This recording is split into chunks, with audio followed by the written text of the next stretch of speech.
सबनानी जी, आपका भी स्वागत अभिनंदन है। हमारे सबके वरिष्ठ पूर्व मंत्री अखंड प्रताप सिंह जी यादव साहब, आपका भी स्वागत अभिनंदन है। यादव महासभा के प्रदेश अध्यक्ष माननीय जगदीश यादव जी, आपका भी स्वागत अभिनंदन।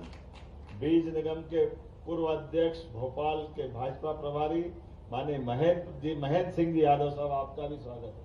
अजय भाई, आपका भी स्वागत है। पुष्पेंद्र यादव जी और अजय इधर है मेरे तरफ। अजय का दिमाग में लगा हुआ था, पुष्पेंद्र का संबोधन हुआ। मेरी अपनी ओर से रेजांगला युद्ध के महान पराक्रमी, उस गौरवशाली अतीत और चाइना के साथ होने वाले वीर 120 बहादुर जवानों की अप्रतिम गाथा का ये पवित्र कलश पूरे देश के अंदर एक अपनी देशभक्ति की मिसाल लेके जा रहा है, जिसके आधार पर वो सारे अमर बलिदानियों जिन्होंने अपने बलबूते पर खून का आखिरी कतरा भी देश के लिए कुर्बान करते एक अद्वितीय इतिहास बनाया, हम सब उनका वंदन करते हैं, अभिनंदन करते हैं। हमारी सेना ऐसे गौरवशाली अतीत के कई उदाहरणों से भरी पड़ी हुई। ऐसे में ये उदाहरण तो वाकई अप्रतिम, एकदम से उम्मीद करते हैं कि जब चाइना का वो वार और चाइना का आक्रमण और 120 की संख्या लिमिटेड, लेकिन ये रणबांकुरे छोटे मोटे नहीं, सामने 3500 और कोई हजारों में 120, लेकिन ये कम थोड़ी पड़ रहा है। एक एक में 100 हाथी का बल था, वो अद्भुत पराक्रम था। वो एहसास हमारे बीच में है। हमारी सेना और सेना के जवानों ने जब भी मौका पड़ा तो ये हम सबके लिए गौरवशाली अतीत है। चाहे सामने कितनी संख्या क्यों न हो, हमारा 5000 साल पुराना इतिहास, भगवान कृष्ण का गौरव की सेना कितनी भी भारी क्यों न हो, यदुनंदन जिधर होगा विजय उधर ही होगी। वो गौरवशाली अतीत हर काल में जहां धर्म का मार्ग है, सदैव वहां अधर्म की हानि होती है। और चाइना का वो कायराना हमला, और चाइना का क्यों न हो, अभी योगेंद्र भाई, अब मैं इनसे पूछ रहा था इनकी उम्र कितनी है, अभी 45 साल की उम्र है, लेकिन एक व्यक्ति, किसी के जीवन में एक गोली का ही भगवान क्या, लेकिन कितनी गोली, लेकिन अभी बोली सुन रहे थे, गोली 17 खाई आपने। जोरदार अभिनंदन करो। पूरा शरीर में, हाथ में, पैर में, पेट में, पीठ में, कहां गोली नहीं लगी, लेकिन गोली लगेगी गोली वालों के पास। लेकिन गोली से बड़ी गोली भगवान का आशीर्वाद है। लड़ने की जो बहादुरों की परंपरा है, हमारे लिए पूरा देश का आपके माध्यम से सेना पे भी गर्व है और योगेंद्र यादव जी पे भी गर्व है। जोरदार अभिनंदन करें।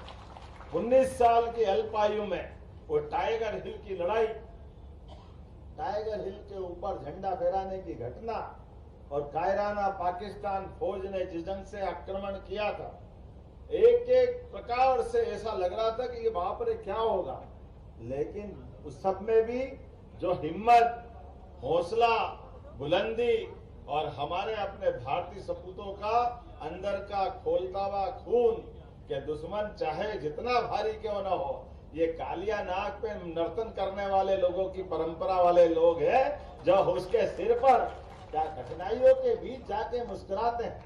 कालिया नाग के फन के ऊपर भगवान कृष्ण ने ऐसे ही वो आनंद नहीं लिया।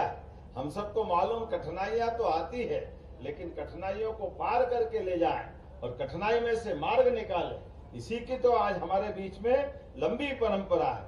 मैं उन सारे अमर बलिदानियों को स्मरण करता हूं।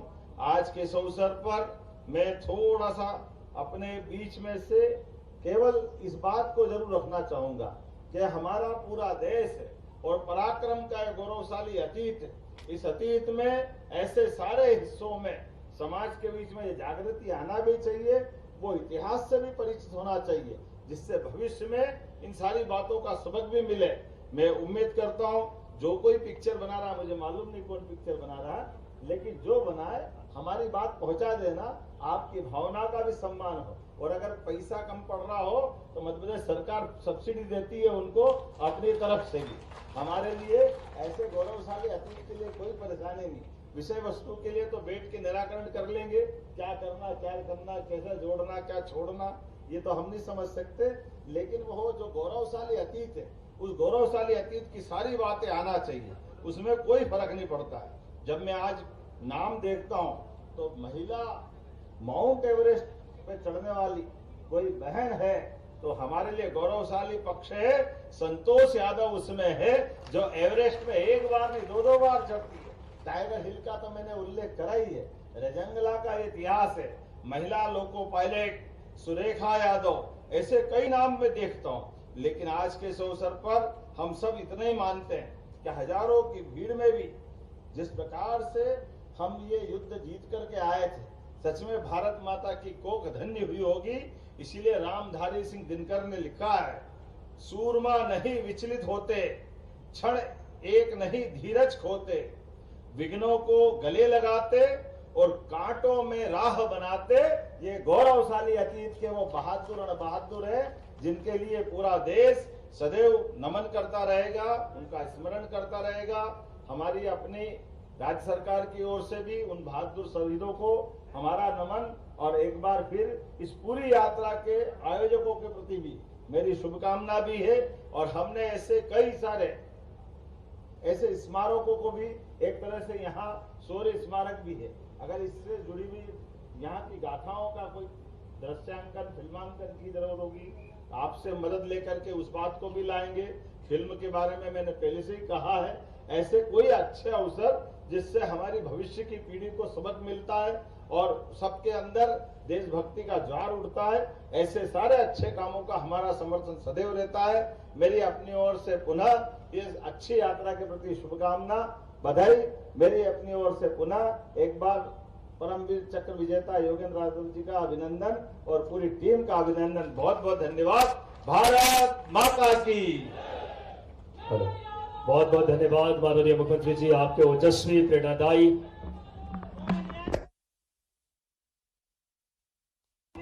से हमें संकोच नहीं होता, हम आपसे हर प्रकार की बात कर लेते हैं। मेरे 3 साथी जो इस यात्रा में अपना सब कुछ तन मन धन समय सब दे रहे हैं, ऐसे राजेंद्र यादव जी जो ग्वालियर में शासकीय अधिवक्ता हैं, दूसरे बीरेंद्र यादव जी जो हमारे प्रधान महासचिव हैं, तीसरे कोषाध्यक्ष संजू जी, इन तीनों का भी आदरणीय आप आशीर्वाद दें इनको तीनों को।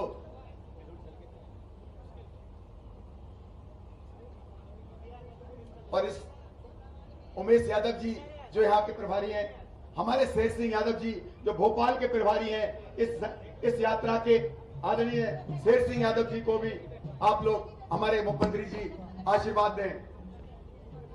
मुख्यमंत्री जी, मैं ही धन्यवाद देता हूं आपको, आपने जो समय निकाला है इन शहीदों को, आपके लिए हमेशा हमारी समाज, इस भारत के हर सैनिक के इस मन में सम्मान रहे। बहुत बहुत धन्यवाद माननीय मुख्यमंत्री जी। क्या हमेशा राष्ट्र प्रेम और देश के लिए हमेशा से एक संवेदना रही है, अपने छात्र जीवन से लगातार देश प्रेम के भाव, और ऐसे हमारे